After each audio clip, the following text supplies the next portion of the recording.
شعبان المعظم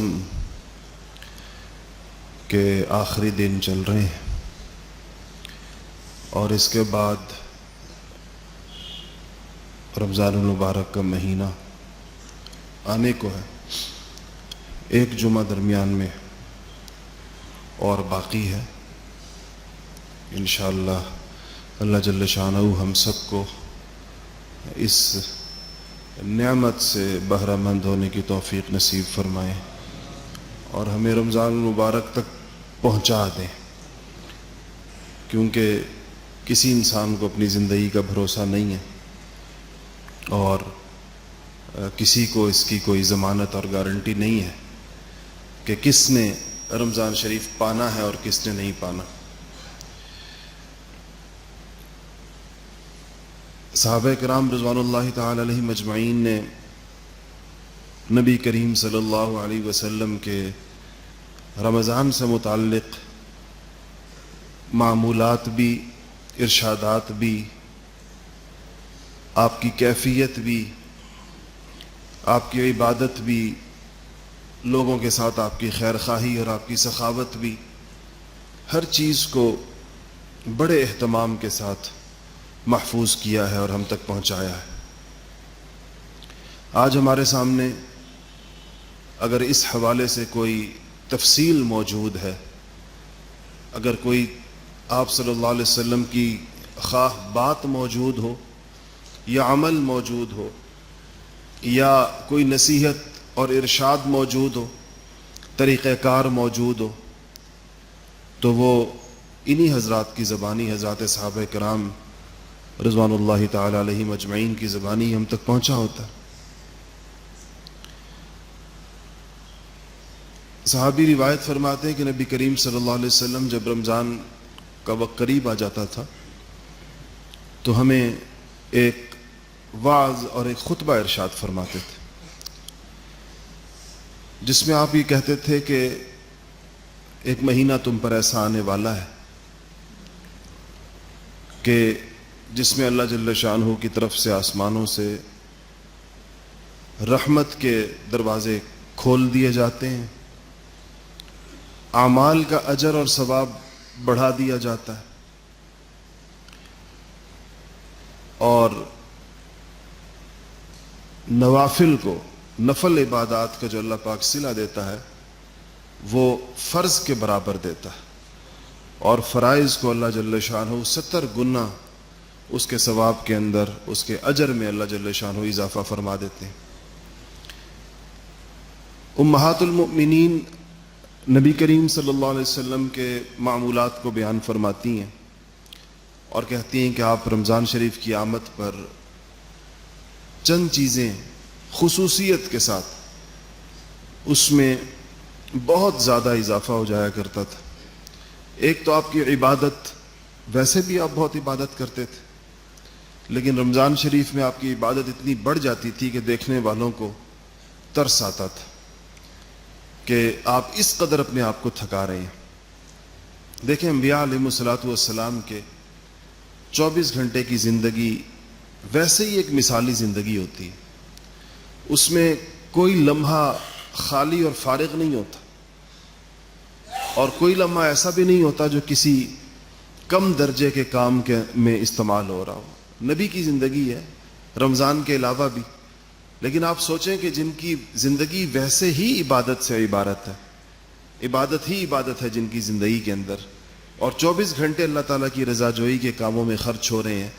تو وہ رمضان شریف میں اس کے اضافی اوقات عبادت کے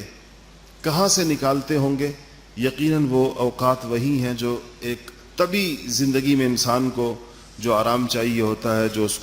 اس کے جسم کی جو ضروریات اور تقاضے ہیں، اسی کو آپ قربان کر کے پورے رمضان شریف کو عبادت کے لیے مختص فرمایا کرتے تھے.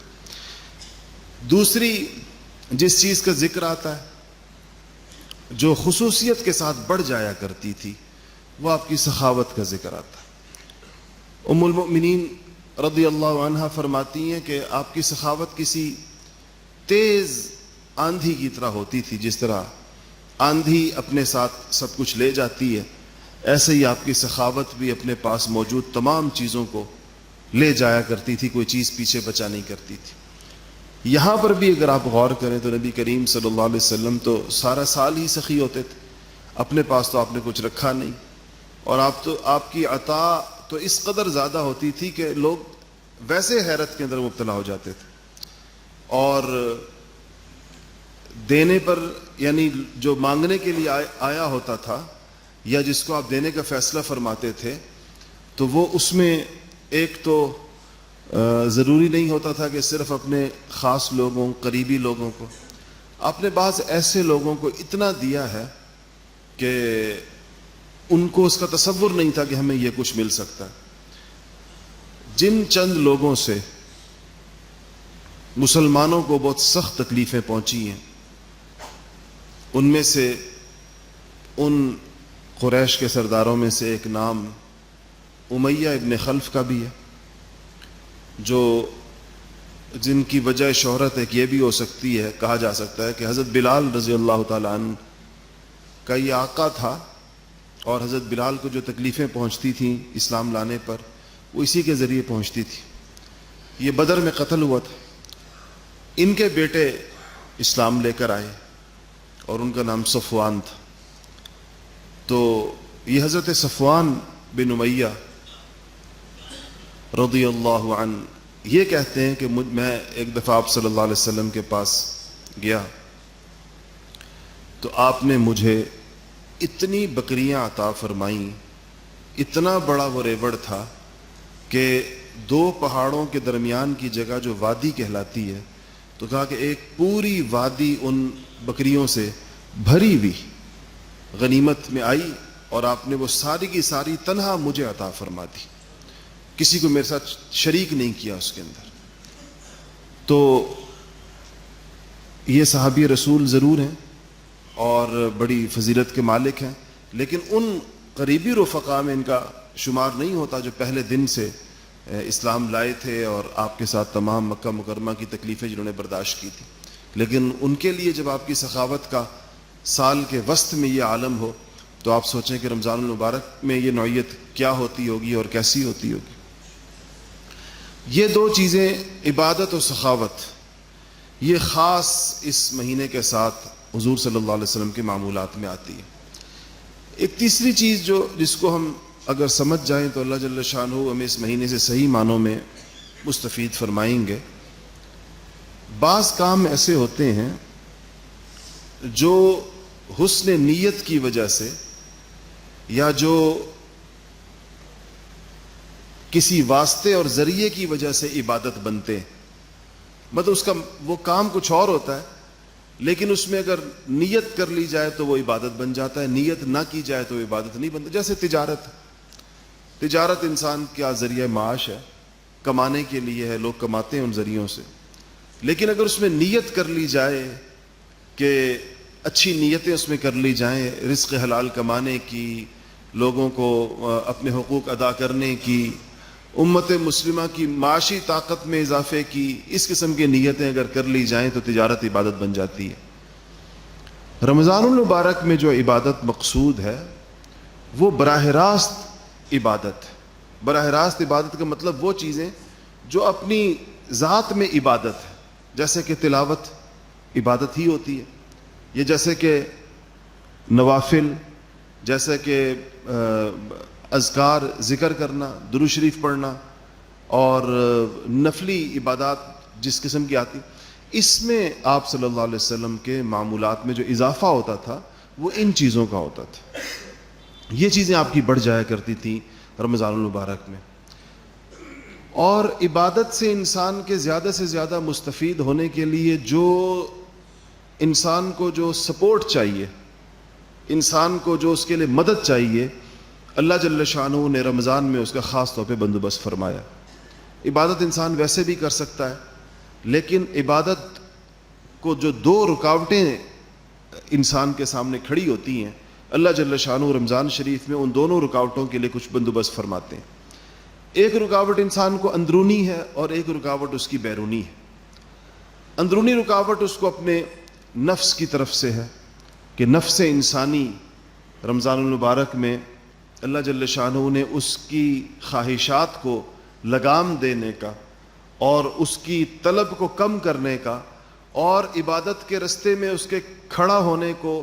اللہ جل شانہ نے اس کا بندوبست روزے کی شکل کے اندر فرمایا ہے۔ روزہ صرف یہ نہیں کہ اس میں ہمارے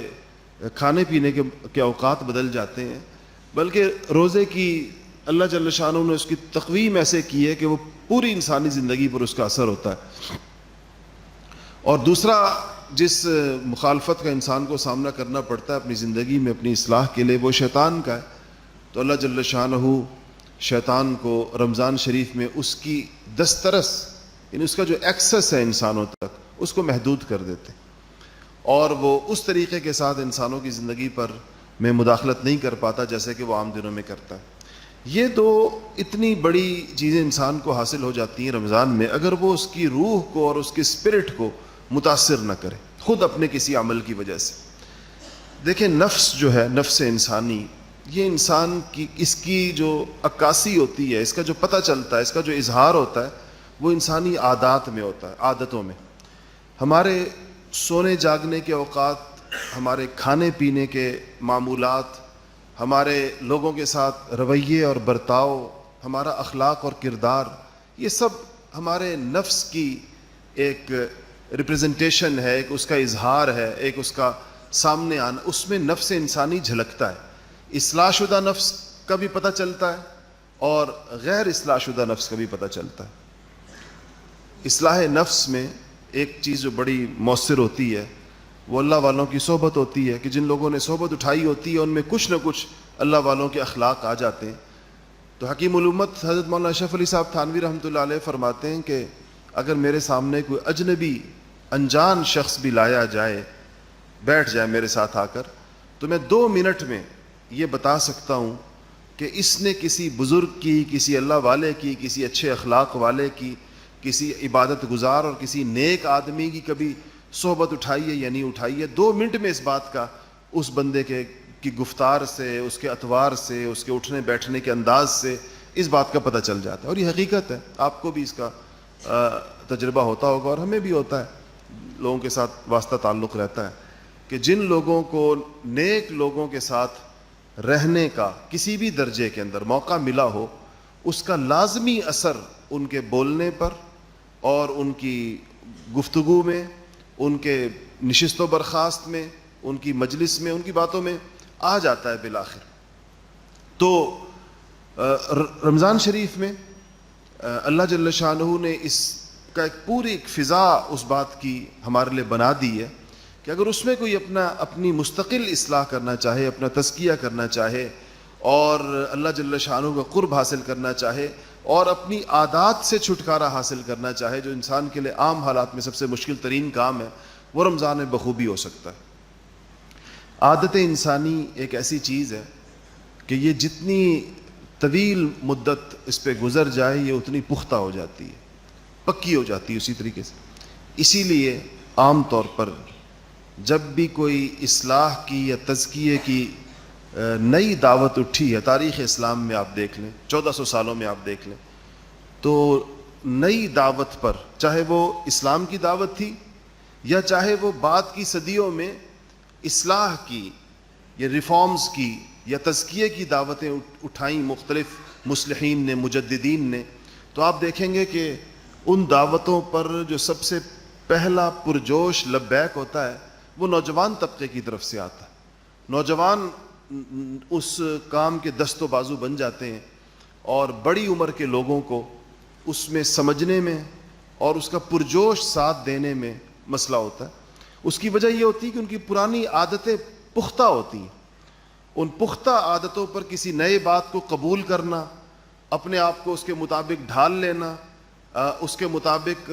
عمل کرنے کے لیے پرجوش طریقے کے ساتھ تیار ہو جانا، ہر قسم کی قربانی کے لیے آمادہ ہو جانا، مال قربان کرنا، جان قربان کرنا، اپنے اوقات اور معمولات قربان کرنا، یہ اتنا آسان کام نہیں ہوتا۔ نوجوانوں کے لیے اس لیے آسان ہوتا ہے کہ ان کی عادتیں پختہ نہیں ہوتی، عمر تھوڑی ہوتی ہے، کسی بھی عادت پر ان کا وقت کم گزرا ہوتا ہے، تو ان کے لیے اس سے ٹرانسفارم ہونا، دوسری طرف جانا، اور اگر مسلمان نہیں ہے تو ان کے لیے کنورٹ ہونا، یہ بڑا اللہ جل شانہ نے فطرت انسانی ایسی رکھی کہ اس کو آسان کیا۔ تو رمضان شریف میں کچھ چیزیں ہمارے اوپر اللہ تعالیٰ کی طرف سے ایسی آ گئی ہیں کہ اگر ہمیں وہ کرنی ہے کیونکہ وہ فرض کے درجے میں، بعض چیزیں اس میں سنت اور مستحب ہیں، بعض کا تعلق روح رمضان کے ساتھ ہے، مقاصد رمضان کے ساتھ ہے، یعنی 2-3 اس کے حصے ہیں۔ ایک تو فرائض رمضان ہے، جیسے کہ روزہ رکھنا فرض ہے رمضان کے اندر۔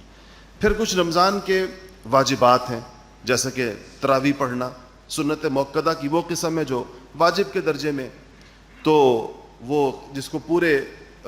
جہاں بھی احادیث رمضان کی فضیلت کی آئی ہیں تو وہاں دن کے صوم کا اور رات کے قیام کا، اور من صام رمضان من قام رمضان، دونوں الفاظ آپ کو احادیث میں ملیں گے کہ جس نے رمضان کا روزہ رکھا، جس نے رمضان کی راتوں کا قیام کیا۔ من قام، قیام کرنے سے مراد یہ تراویح ہوتی ہے۔ تو یہ واجبات ہیں۔ کچھ رمضان المبارک کے مستحبات ہیں، اچھے کام ہیں جو رمضان میں کیے جائیں،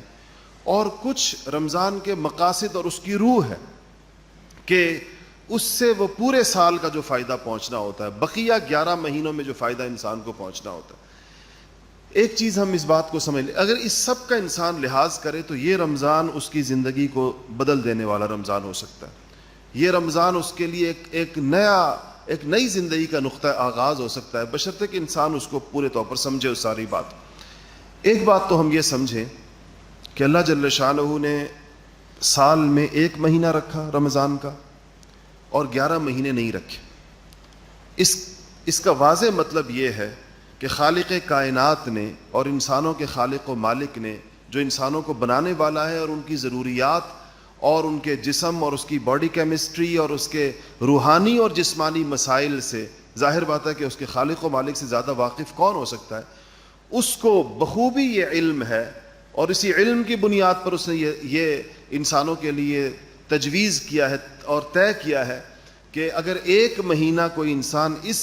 طرح گزار لے، اس ترتیب پر گزار لے اپنے تمام فرائض و واجبات اور روح اور فلسفے کے ساتھ رمضان کے، تو یہ اس کو اتنی روحانیت ضرور حاصل ہو جاتی ہے، اور اتنی قلب کی صفائی ضرور ہو جاتی ہے، اور اتنا اس کا تزکیہ ضرور ہو جاتا ہے، اور اتنی اس کی اصلاح ضرور ہو جاتی ہے کہ جو اس کو سال کے باقی 11 مہینے گزارنے کے لیے کافی ہو جائے۔ اسی لیے پھر دوبارہ رمضان لوٹ کر آتا ہے جب 11 مہینے گزر جاتے ہیں۔ 1 مہینے تو رمضان کا، اور اس کے بعد پھر 11 مہینے گزرتے ہیں تو پھر رمضان شریف لوٹ کر آتا ہے۔ اس کا مطلب ہے کہ یہ کم سے کم 11 ماہ کی روحانی غذا رمضان المبارک میں ایک انسان کو مل جاتی ہے، بشرطے کہ وہ اس کے آداب کا خیال رکھے۔ صرف رمضان شریف نہیں، تمام عبادات کا یہ اصول ہے۔ مثلا نماز کے بارے میں قرآن میں آیا ہے کہ یہ منکرات سے بچاتی ہے۔ ان الصلاۃ تنہی عن الفحشاء والمنکر، منکرات کا مطلب ہے فحش خود بھی منکر میں داخل ہے، اس لیے میں نے صرف لفظ منکر کہا کہ منکر کا مطلب ہے کہ اللہ تعالیٰ کی ہر نافرمانی منکر کہلاتی ہے۔ تو اب نماز کا یہ اثر ہونا تو قرآن میں کہ نماز میں یہ استعداد یا یہ صلاحیت یا یہ نماز کے اندر یہ قوت اللہ جل شانہ کی طرف سے رکھی گئی ہے، لیکن ظاہر بات ہے کہ یہ قوت اس نماز میں ہوگی جو نماز واقعی نماز کہلانے کی قابل ہوگی۔ اگر واقعی نماز ہو، ایک ہے نماز کی ظاہری شکل اور ایک ہے نماز کی اپنی روح کے ساتھ نماز کا ہونا، تو ایسے ہی روزے کی بھی بالکل یہی صورت ہے کہ ایک اس کی ظاہری شکل ہے جس میں چند گھنٹوں کی بھوک اور پیاس ہے اور خواہشات سے اجتناب ہے جو چند گھنٹوں کا ہے۔ ہمارے ہاں چونکہ رمضان المبارک میں سوائے اس کے کہ کھانے پینے کے اوقات بدل جاتے ہیں، اس سے زیادہ بڑی کوئی بہت بڑی تبدیلی ہماری زندگی کے اندر نہیں آ پاتی۔ یعنی ناشتہ تھوڑا سا پہلے ہو جاتا ہے اپنے وقت سے چند گھنٹے، اور دوپہر اور رات کا کھانا ملا کر وہ شام کو ہو جاتا ہے، اور یہ ایک چند گھنٹوں کے آگے پیچھے کا فرق واقع ہو جاتا ہے۔ اور ہم ٹھیک ہے، فرض روزہ تو اللہ جل شانہ کی شان غفاری ہے کہ اس پر بھی روزے کی فرضیت ادا ہو جاتی ہے، روزہ انسان کے ذمے نہیں رہتا ہے، ایک فرض کو انسان ادا کر لیتا ہے۔ لیکن اگر اس کو انسان صحیح معنوں میں اس کو سمجھے اور اس پہ عمل کرنے کے لیے پورے طور کے اوپر تیار ہو جائے تو رمضان بہرحال زندگی پلٹنے کے لیے، اور رمضان پوری زندگی کے معمولات کو درست کرنے کے لیے، اور رمضان المبارک ایک ایسی اصلاح شدہ تزکیے والی زندگی گزارنے کے لیے ہے کہ جس میں انسان کی زندگی کے اوپر اللہ جل شانہ کی رضا جوئی کے سائے مکمل طور پر اس کے سائے کے تلے انسان آ جائے, اللہ کی رضا والی زندگی وہ گزار رہا. اس سلسلے میں کرنے کے کام کچھ چیزیں میں آج عرض کروں گا, کچھ انشاءاللہ اگر زندگی رہی تو اگلے جمعے میں انشاءاللہ جو رمضان سے پہلے آ جائے گا. اس سلسلے میں کرنے کی چیزیں کیا ہیں؟ رمضان کا آغاز یا اس کی آمد, اس کا استقبال, یا اس کے لیے جو انسان جس طرح کسی اہم موقع کا انتظار کرتا ہے یا اس کے لیے آغاز کرتا ہے, وہ کیا ہونا چاہیے؟ تو سب سے پہلی چیز ایک خاص قسم کا احساس ہے کہ اگر وہ انسان کے دل میں ہو تو وہ اس کی پوری قدردانی کر سکتا ہے, اور وہ احساس اس بات کا ہے کہ اللہ جل شانہ کا میرے اوپر سب سے بڑا فضل اور کرم یہ ہے کہ ایک تو مجھے ان لوگوں میں پیدا کیا جن کے ہاں رمضان ہوتا ہے. اس دنیا میں اربوں ایسے لوگ رہتے ہیں, ایسے مذاہب ہیں, ایسے ادیان ہیں جن کے ہاں جو رمضان کو نہیں جانتے, یا وہ رمضان کے نام سے, روزے کے نام سے کوئی اور کام کرتے ہیں. بعض لوگوں کے ہاں روزے کا مطلب یہ ہوتا ہے کہ آگ پر پکی ہوئی چیز نہیں کھانی, اور جو چیز آگ پر نہیں پکی ہوئی ہے وہ کھائی جا سکتی ہے. اس طریقے کے ساتھ بھی دنیا میں کروڑوں اربوں لوگ ہیں جو روزے رکھتے ہیں. کچھ جو ان کے مذہبی لوگ ہیں وہ روزے رکھتے ہیں. اللہ جل شانہ نے قرآن میں واضح طور پر بتایا کہ رمضان پچھلی امتوں کو بھی دیا گیا تھا, ان کے ہاں بھی موجود تھا. آج وہ موجود نہیں ہے, آپ کو نظر نہیں آتا کہ روزے کا تصور دنیا یہودیت میں اور دنیا عیسائیت میں اس طرح سے زندہ ہو جیسے کہ کتاب اللہ کے اندر ہے, وہ آپ کو کہیں نظر نہیں آتا. تو اللہ تعالیٰ کا ہمارے اوپر سب سے بڑا فضل اور احسان یہ ہے کہ ہمیں ان لوگوں میں شمار فرمایا ہے جن کے پاس روزے کا الہی تصور اور روزے کا آسمانی تصور اور روزے کا کتابی تصور جو کتاب اللہ کے اندر آیا ہے وہ ان کے درمیان زندہ ہے, موجود ہے. اس کا شعور ہے, اس کو سمجھتے ہیں اور اس کی اہمیت کو بھی سمجھتے ہیں. حتیٰ کہ جو نہیں بھی رکھتے وہ بیچارے نہ رکھنے کا کوئی عذر تو کرتے ہیں, اور رکھنے والوں کو اپنے سے بہتر سمجھتے ہیں اور اپنے نہ رکھنے کو اپنا عذر سمجھتے ہیں. مجھے اتنی زندگی میں آج تک کبھی کوئی ایک شخص ایسا نہیں ملا مسلمانوں میں جو یہ کہتا ہو کہ روزے کا فائدہ کوئی نہیں ہے, یا روزہ رکھنا ہی نہیں چاہیے, یا روزے کی کوئی ضرورت ہی نہیں ہے. کبھی یہ سننے میں نہیں آیا. وہ بیسیوں لوگ ایسے ملے جو روزہ نہیں رکھتے, لیکن وہ اپنے روزہ نہ رکھنے کا کوئی نہ کوئی عذر کرتے ہیں. کوئی کہتا ہے میں بیمار ہوتا ہوں, کہتا ہے میرے لیے یہ مشکل ہوتی ہے, کہتا ہے مجھے یہ پریشانی ہوتی ہے, اور رکھنے والوں کو اپنے سے بہتر سمجھتے ہیں. تو یہ تو سب سے پہلے اللہ جل شانہ کا ہمارے اوپر خاص فضل اور احسان اور اس کا کرم ہے کہ ہم ان لوگوں میں شامل ہیں. دوسری بات اس پہ یہ ہے کہ اللہ جل شانہ سے انسان کو توفیق مانگنی چاہیے, اور اپنے آپ کو کوئی بہت بڑا ایسا پہلوان نہیں سمجھنا چاہیے کہ میں تو رکھ ہی لوں گا,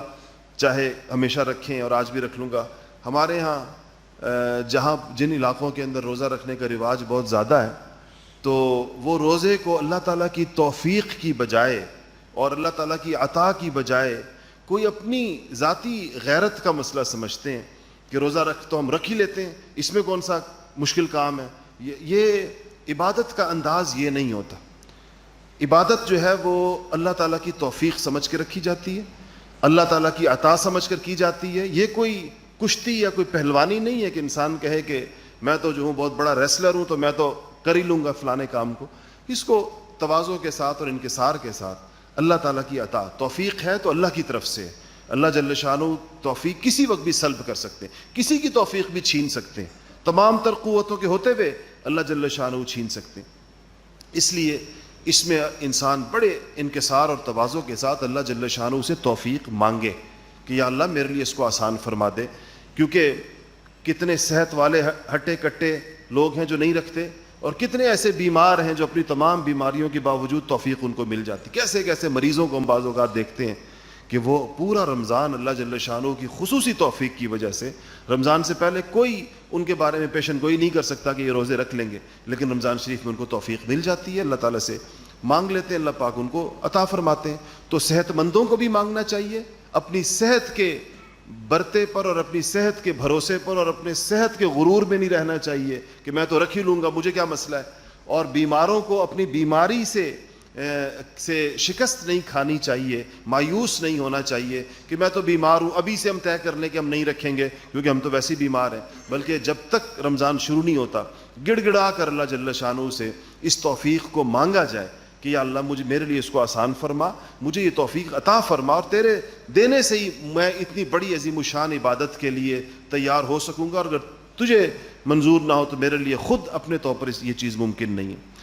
یہ تو پہلی چیز ہے جو رمضان شریف کے لیے انسان کو، کہ ایک پہلے نمبر پر میں نے عرض کیا کہ اس کی قدردانی اور شکر کی کیفیت، اس کے قریب ہو جانے پر بھی شکر، اگرچہ ہم میں سے ابھی کوئی بھی یہ نہیں کہہ سکتا کہ اس کو رمضان مل گیا ہے یا اس کو رمضان مل جائے گا یا وہ رمضان تک پہنچ جائے گا، لیکن قریب آ لگا ہے۔ ہم ان لوگوں میں شمار ہیں جن کے لیے اب یہ 10 دن یا 11 دن کے فاصلے پر رمضان رہ گیا ہے۔ بہت سارے لوگ، ہم سب لوگ زندگی کا سفر کر رہے تھے، اور ہم جو لوگ یہاں اس وقت بیٹھے ہیں، جو لوگ باہر چل پھر رہے ہیں، زندہ ہیں، ہم قریب پہنچ گئے ہیں، لیکن ہمارے بہت سارے دوست، ہمارے بہت سارے ساتھی، ہمارے بہت سارے رشتہ دار وہ نہیں پہنچ سکے، وہ قبروں میں چلے گئے، پچھلے سال رمضان میں تھے، اس سال وہ نہیں ہیں۔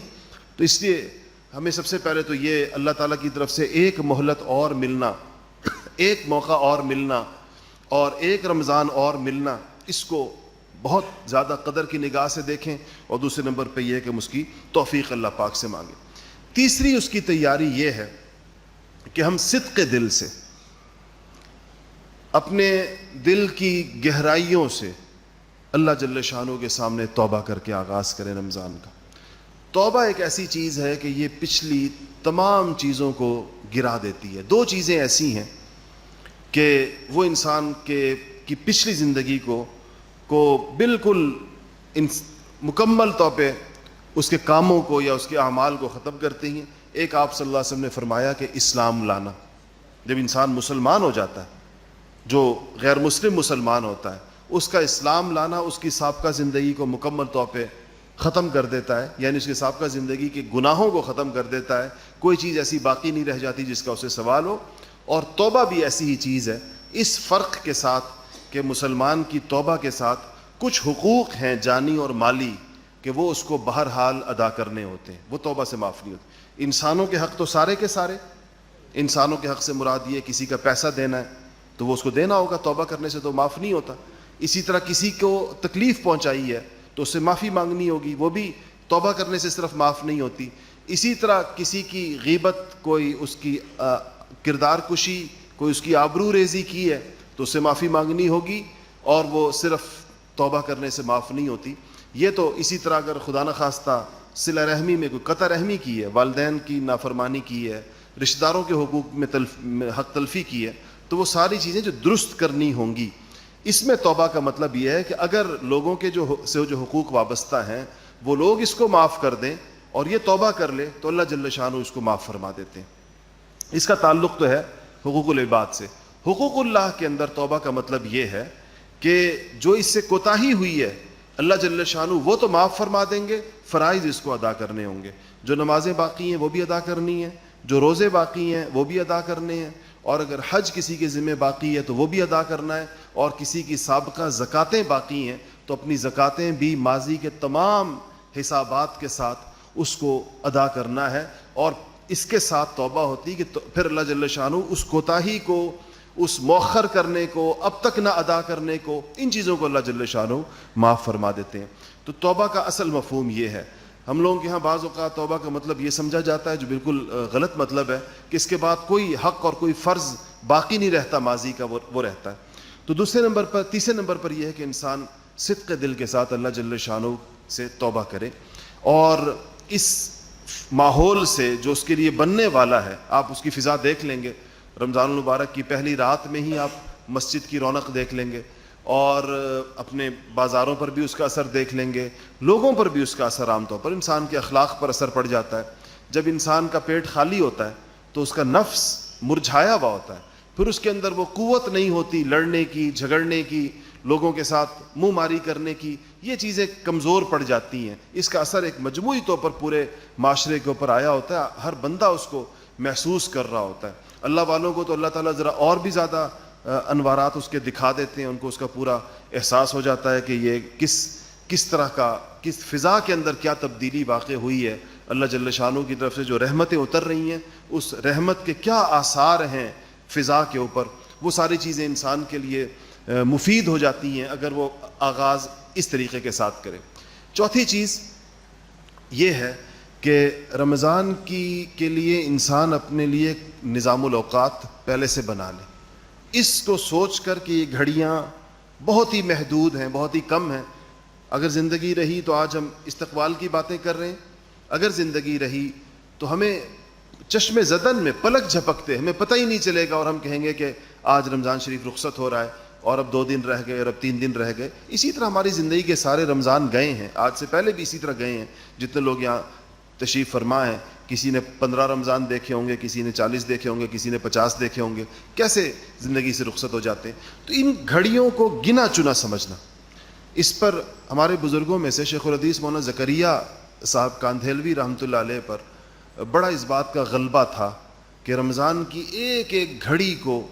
بہت ہی مفید طریقے کے ساتھ استعمال کیا جائے۔ اس کے لیے وہ لفظ استعمال کرتے تھے کہ کنجوس کی پونجی کی طرح، یعنی کنجوس کے پاس جو سرمایہ ہوتا ہے، اس کے اگر جیب کے اندر کوئی پیسے ہیں یا بٹوے میں ہیں تو کنجوس دن میں کئی دفعہ اس کو گن لیتا ہے اور کئی دفعہ اس کو پھر سے دیکھتا رہتا ہے، سو کر اٹھے گا تو پھر گن لے گا، دن میں بھی کئی دفعہ کسی نے اس کو سلام بھی کیا تو جب وہ بندہ چلا جائے گا یہ دوبارہ گن لیتا ہے کہ ایسا نہ ہو کوئی اس دوران ہاتھ کی صفائی سے میری جیب سے کچھ نکال لیا۔ تو انہوں نے کہا کہ رمضان کی گھڑیوں کو اسی طرح استعمال کیا جائے کہ ہر لمحہ انسان کو یہ احساس رہے کہ یہ رمضان میں سے کم ہو رہا ہے اور یہ کم ہو رہا ہے اور یہ کم ہو رہا ہے اور یہ کم ہو رہا ہے۔ اور انہوں نے اس کے لیے ایک نمونہ پیدا کرنے کے لیے، لوگوں کے سامنے ایک مثال اور اسوہ رکھنے کے لیے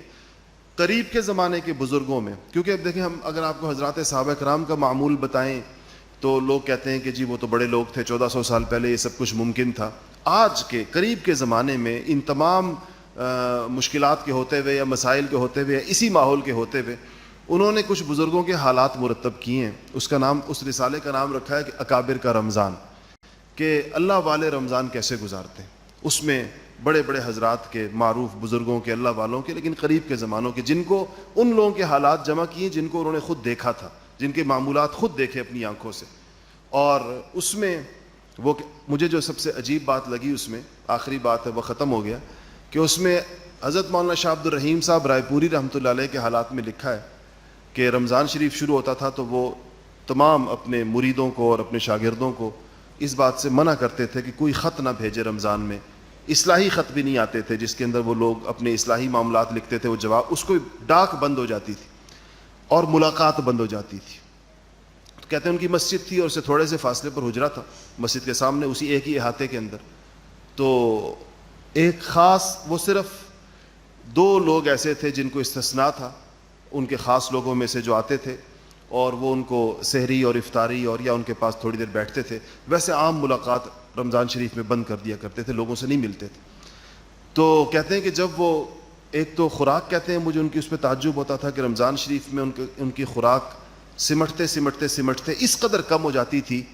کہ اس پر انسان کو یقین نہیں آ سکتا کہ کوئی آدمی اتنی خوراک پر بھی زندہ رہ سکتا ہے۔ تو کہا کہ اس کی مقدار بھی لکھی ہے اس رسالے میں انہوں نے کہ وہ کل پورے رمضان کی ان کی خوراک کتنی ہوتی تھی۔ دوسری چیز یہ لکھی ہے کہ انوارات کا اس معمولات کی وجہ سے، رمضان کی یکسوئی کی وجہ سے اور رمضان کی عبادت کی وجہ سے، انوارات کا اس قدر تانتا بندھا ہوتا تھا ان پر بھی اور ان کے حجرے پر بھی، کہ چونکہ ملاقات تو نہیں ہوتی تھی تو ملاقات کی صورت لوگ یہ اختیار کرتے تھے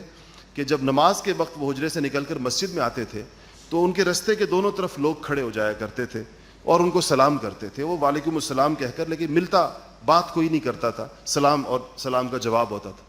تو انہوں نے لکھا کہ اس مجمع میں، یہ جو مجمع ان کی آتا تھا صرف ان کو سلام کرنے کے لیے اور وہ مسجد سے حجرے میں جس پر آتے تھے، اس مجمع کے اندر بستی کے ہندو اور سکھ بھی آ کر کھڑے ہوتے تھے۔ وہ بھی محسوس کرتے تھے کہ یہ کوئی غیر معمولی